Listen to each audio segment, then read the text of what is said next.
Hey Top Percenters, today we're going to be looking at the cards that have been brought to us from Wild Blaze, the set that's most likely going to become our Flashfire. I first should qualify the choices I've made for some of the cards I'm going to cover today under the whole fact that they are actually good cards, or at least they would be good cards if it wasn't for the current format. To make that more clear, there's a good few cards here that aren't really looking at the current format. They're looking at the block they're a part of. X and Y is looking to be more driven by evolution. And quite a few of these cards actually do, well, one or two of these cards do go to prove that. Whereas we're still in the black-white X format where everything's driven by basics, and as such our current format is actually faster than the format that Wild Blaze seems to be gearing itself up for. But with that said, let's just roll into the set and see what we think of it. And first off, in the grass Pokemon, we actually have a complete Butterfree line. Now, Butterfree itself, nothing too special. Stage 2, 130 hit points, weakness to lightning, so doesn't have to worry about all of the fire support that's come out too much. So has to worry about pretty much everything else being able to hit over it. 2 attacks. For 1 grass energy, you can use Quiver Dance. You search your deck for an energy card, attach it to it, and if you do, heal 40 damage. And you also have Gust, which is 70 damage for grass double colourless. So as I said, nothing really special on the Butterfree itself. The biggest thing I actually want to point out is actually on the Caterpie and the Metapod. They both have the ability Adaptive Evolution. This Pokemon can evolve on the turn you play it and on your first turn.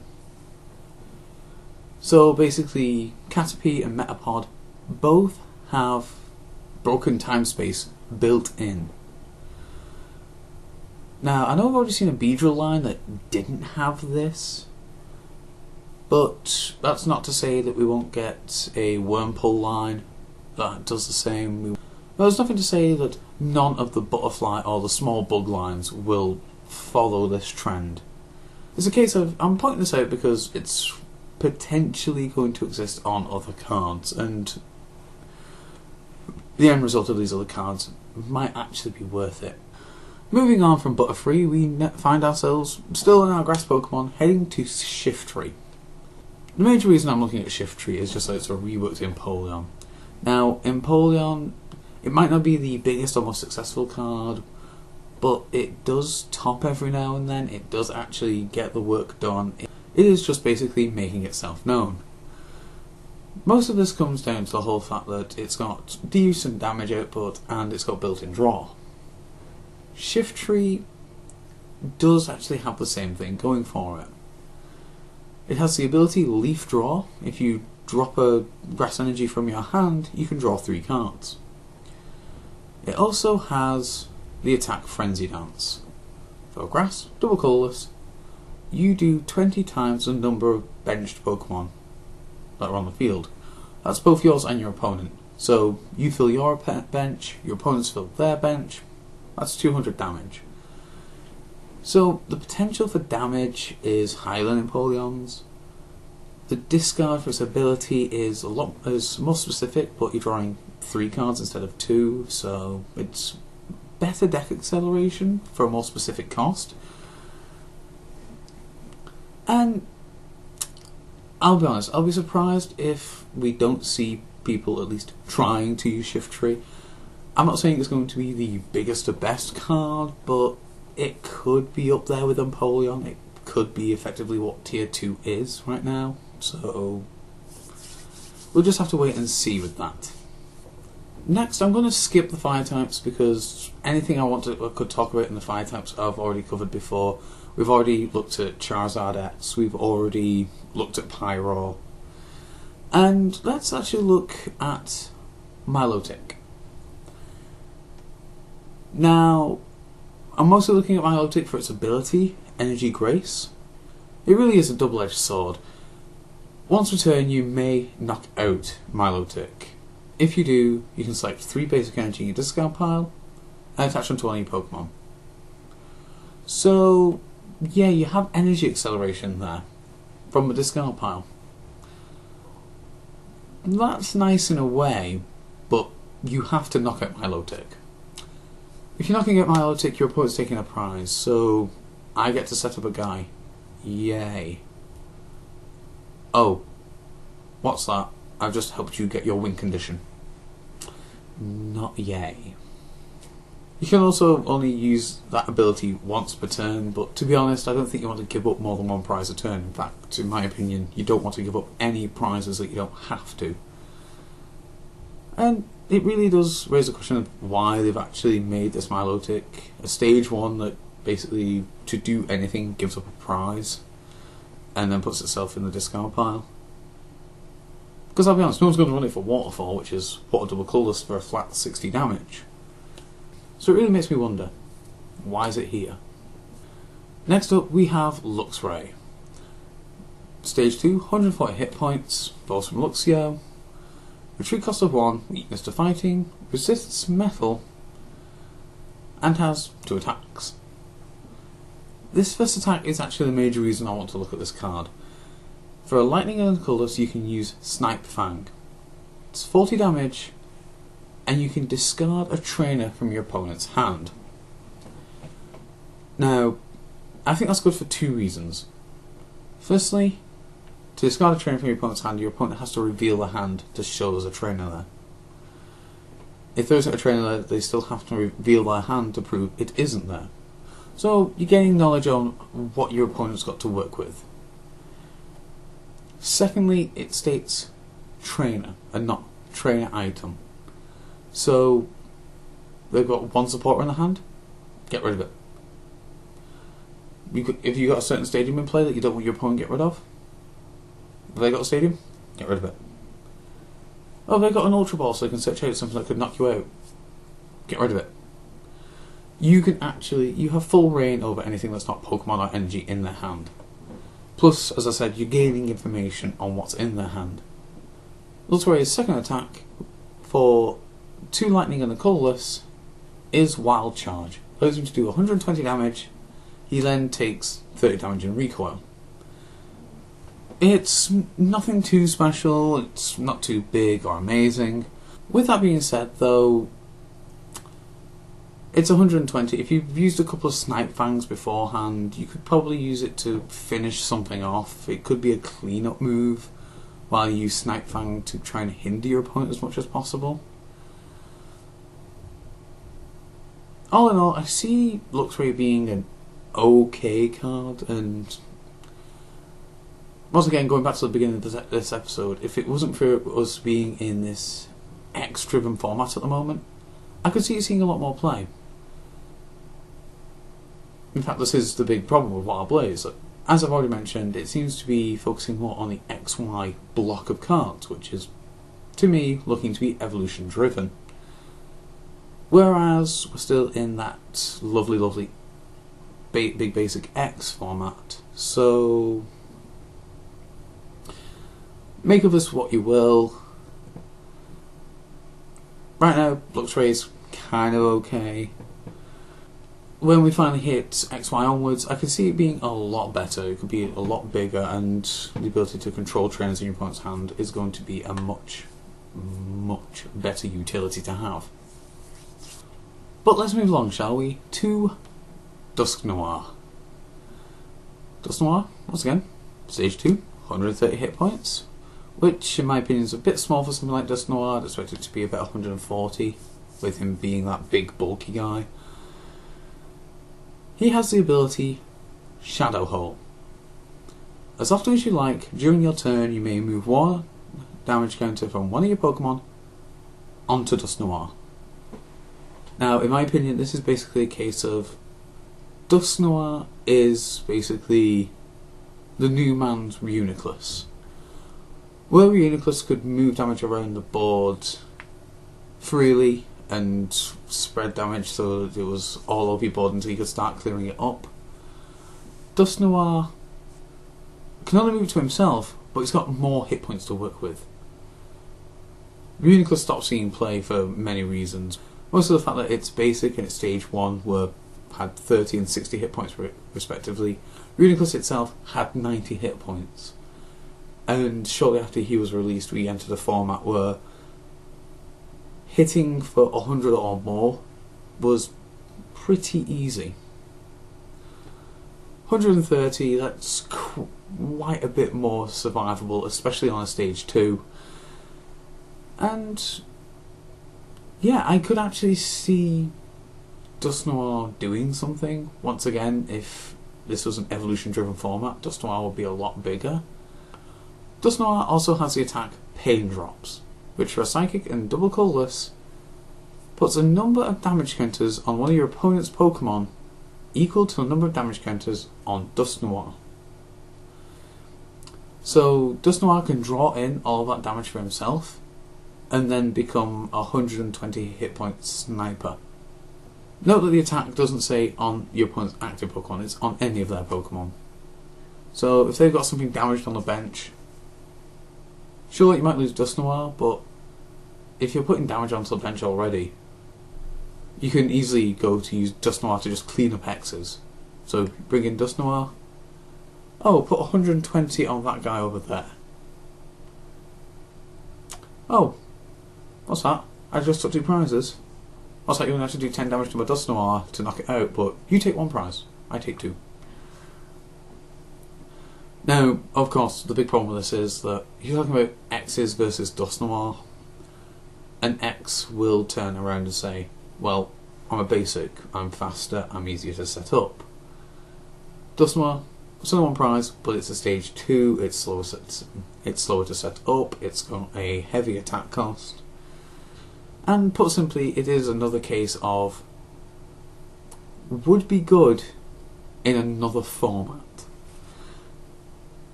And I'll be honest, I'm getting fed up with me saying that. I really am. Moving on from Dust Noir, we do have Toxicroak X. Toxicroak X is a basic Pokemon with 170 hit points and 2 attacks. The first attack, for double colorless, you can use Trioxic. Your opponent's active Pokemon is now poisoned. Between turns, put 3 damage counters on instead of 1. Now, I'll be honest, I'm pretty impressed with that. It's been a while since we've seen multiple counter poison outside of Burbank City. And in fact, you combine this with Burbank City and you are actually dealing 50 damage from poison alone. So I can see that actually being pretty handy. Toxicroak's second attack is Smash Uppercut, which for double psychic and a colorless does 80 damage. The attack ignores resistance.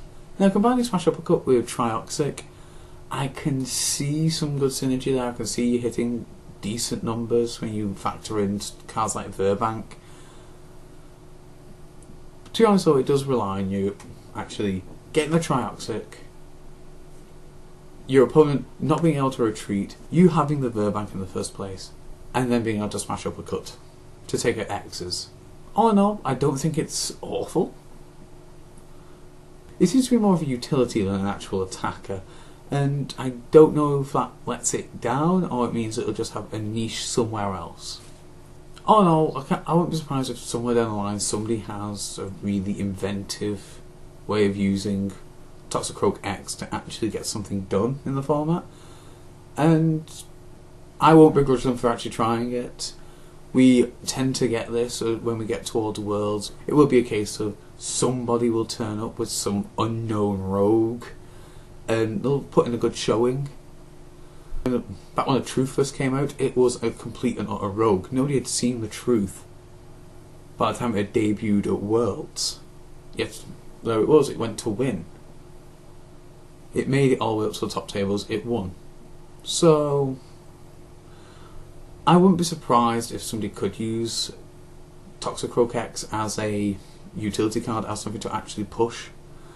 But as I said, we'll have to wait and see. We'll have to wait for we'll have to wait for that one person to actually turn around and say, here's how you use it. Jumping way down the list, we now find ourselves looking at Flowgrass. Now, once again, another card where it's a case of, this card would be amazing in any other format. Right now, it's really hit and miss. Flowgrass is a stage 2 with 110 hit points, which puts it a bit on the shy side for now. A weakness to metal, which isn't the most played type at the moment, and a resistance to dark. So it does have a little something going for it, I guess. It also has 2 attacks. Now, the first attack is what really drew me to this card in the first place. And this is actually the one attack that isn't really affected by whatever format you're in. For 1 colourless, you can use Brilliant Search. Search your deck for up to 3 cards and put them in your hand. Then you shuffle your deck afterwards. Now, I'll be honest, on anything else, I think an attack like Brilliant Search would be completely and utterly bust. On 110 hit point stage 2, not as bust. You're having to use your attack, you have to set up the stage 2. It's a case of you basically investing for setup, when really you should invest into your setup and just set up straight away. If this was on a basic and cost a bit more, or if it was on a stage 1, and well, even then, if it cost like double colourless or a specific type of colourless on a stage 1, I think it would be infinitely better than it being on 110 hit point stage 2 that has to use its attack to get the actual search.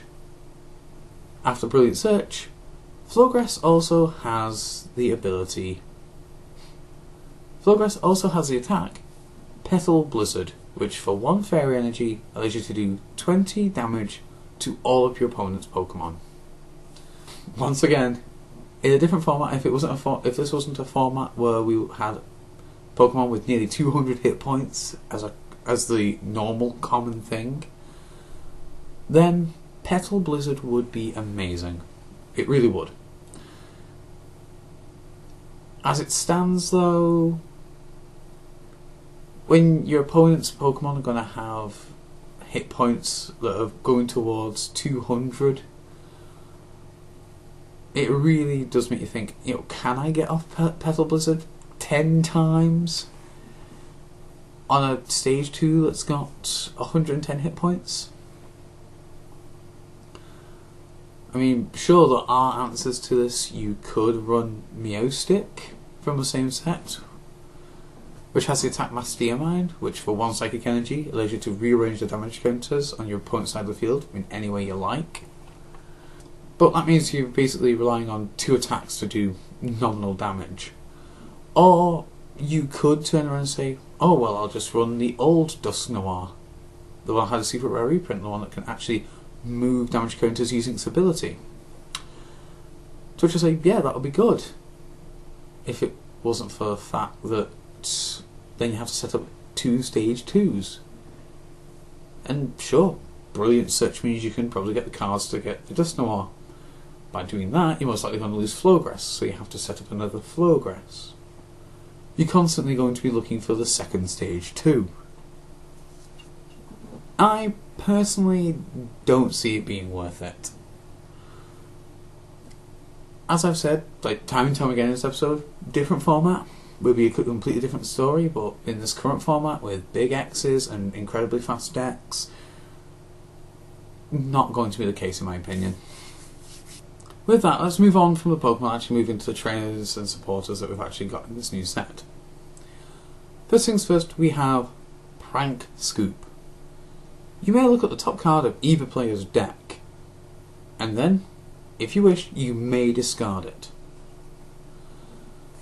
And I'll be honest, I don't really know why this is here. I mean, if you're going to choose a top card of your opponent's deck, then most likely you are going to discard it anyway. But, well, a trainer that mills one card, I don't get it. I don't get it. I mean, sure, if you actually run a deck that where you want stuff in your discard pile so you can bring it back later, I guess that kind of makes sense. But in my opinion, that sounds more like a Yu-Gi-Oh deck than a Pokemon deck.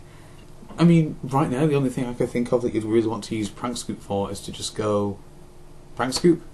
Is it an execute? Yes. Put it in my discard pile so I can propagate. So basically it acts as play Prank Scoop, effectively draw the card. But apart from that, I can't think of any other decks that really want cards in the discard pile. And if so, wouldn't there be better ways of discarding things? Personally, I don't really get why Prank Scoop is a thing. Maybe I'm missing something, and you guys let me know if I am missing something, if there is a really good way of using Prank Scoop. Right now it seems a bit like a waste of space. Moving on from Prank Scoop, we now have Surprise Megaphone. It's a trainer item card. Discard all Pokemon tools attached to your opponent's Pokemon.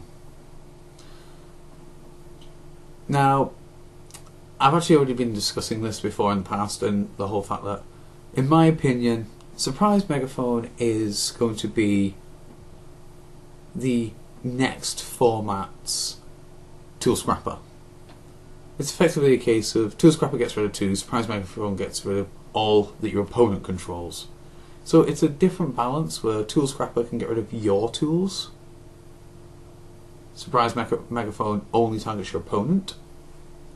That being said, some people may actually end up preferring Surprise Megaphone over Tool Scrapper in this format. And yeah, that's understandable if you are against a Darkrai Garbodor variant and you see 3 tools out. It would be nice to just go, here's one card, get rid of all 3. All in all, I can see the choice between Surprise Megaphone and Tool Scrapper being a coin toss. I'm not going to say that one is better than the other because they all depend on how you personally look at the card. Personally, I see Tool Scrapper as being fine. It'll do the job you want it to do, and Surprise Megaphone is just going to be its future replacement. Others will turn around and say, well, Surprise Megaphone will actually help you in situations where Tool Scrapper wouldn't. Surprise Megaphone will get rid of that 3rd tool for you.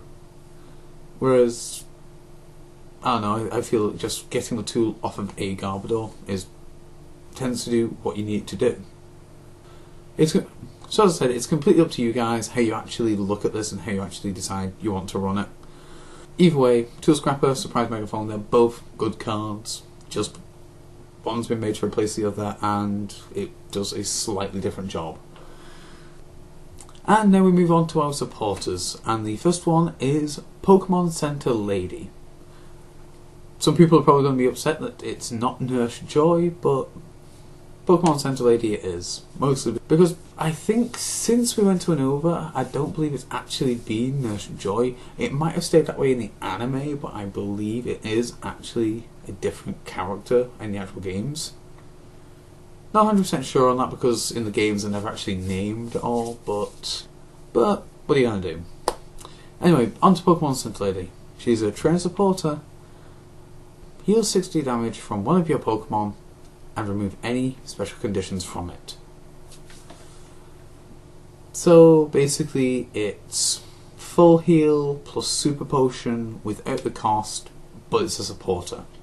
Personally, I don't see it seeing a huge amount of play. A lot of decks these days, that if they have any kind of fear of something like Hypnotoxic and Verbank, they have a way of retreating out of it, out of the status condition and going back into their attacker. Be it using something like Keldeo Floatstone or just running a heavy switch line or something like that. The heal 60 damage, well, you could just run Super Potion if you're really worried about 60 damage. It's a trainer card, sure it costs you an energy, but as I said, it's a trainer card, you can play supporters afterwards, you can get more draw. You're not really limiting your options, whereas Pokemon Center Lady, here's my supporter. I can't really get that much draw out of this turn now. So, a spirited attempt at what it wants to do, but I personally don't see it doing much. Moving on to our second supporter, we have Pokemon Fan Club. Choose up to 2 basic Pokemon from your deck, reveal them, and put them in your hand. Shuffle your deck afterwards. So, yes, we've got basic search back. In fact, we've got half of Roseanne's research back. For those who don't know, before Pokemon Collector was the big card for grabbing basics because it grabbed 3, we had Roseanne's research, which allowed us to grab 2 Pokemon or 2 energy, or a Pokemon and an energy from our deck. This is basically half of that. It's basically a case of grab 2 basic Pokemon. Now, my one big problem with Pokemon Fan Club is the fact that it doesn't exclude Pokemon X. Mostly because, well, in my opinion, the XY format is meant to be focusing on evolutions, so the fact that it does turn around and say, oh, just grab 2 X's, seems like a bit of a shock. I know for a fact that we do actually have the Milotic in this set, which, as I already mentioned, can knock itself out, grab 3 energy from the discard pile, put on 20 Pokemon. That actually excludes X's. Pokemon Fan Club doesn't. I know which one's going to see more play, if you can see what I'm saying with this. Now, I'm not going to rant and rave about the whole X format thing, because I've done enough of that in this episode. I just think it would have been nice to actually, I just think it would have been nice for a block that actually supports evolutions to start excluding X's, to actually give us the incentive to play evolutions. But right now, you may as well read Pokemon Fan Club as choose up to 2 X's from your deck, reveal them, put them in your hand, and shuffle your deck afterwards. Because I can see that being what people do with them. I can see it being a case of, oh, here's Pokemon Fan Club, grab these 2 X's, they're on my bench, I'm pretty much halfway set up. On the flip side of that though, it is nice to actually see them turn around and say, basic search is back. It means that there's less chance of getting donked, there's less chance of basically not having any setup. And it also means that you don't really have to rely on call for family Pokemon, which some newer players do tend to do. So I both welcome Pokemon Fan Club, but I also am kind of wary about it. We'll just have to see what it does to the format, I guess. And finally, to close off this episode, we have the Trainer Stadium card, Magnetic Storm. Simply put, all Pokemon have no resistance. That's it. That's all it really says. And really, the major reason I'm putting this out is it's the only stadium in the set. It's worth a mention, I guess. And yeah, right now I don't see many people playing the avoid the resistance game. Most of what I've seen so far most of what I can see in the format is you want to play the weakness game, not the resistance game. So, all Pokemon having no resistance might come in handy for some people, but I don't see it being a huge help or hindrance for anyone. And with that, I think I'm pretty much done with the set for now. So, what do you guys think about the cards in Wild Blaze? Has anything stood out to you, and is there anything you're looking forward to playing? If there is, then, as always, let me know down in that comment section. And if you've liked what you've seen, don't forget to rate, comment and subscribe. Until next time, I've been Writer Joey. You guys are top percent. Peace out. Hey guys, hope you enjoyed the episode. If you'd like to see more of what I've been up to recently, feel free to click here to see me play Simplecraft, a simple bare bones Minecraft. And if you're missing our old friend Maxen, then feel free to click around about here, here, to check out the Digimon CCG UK. We've been over there on DigiCrust, and quite frankly, we're trying to get a new thing rolling in the UK. So, until the next episode, peace out.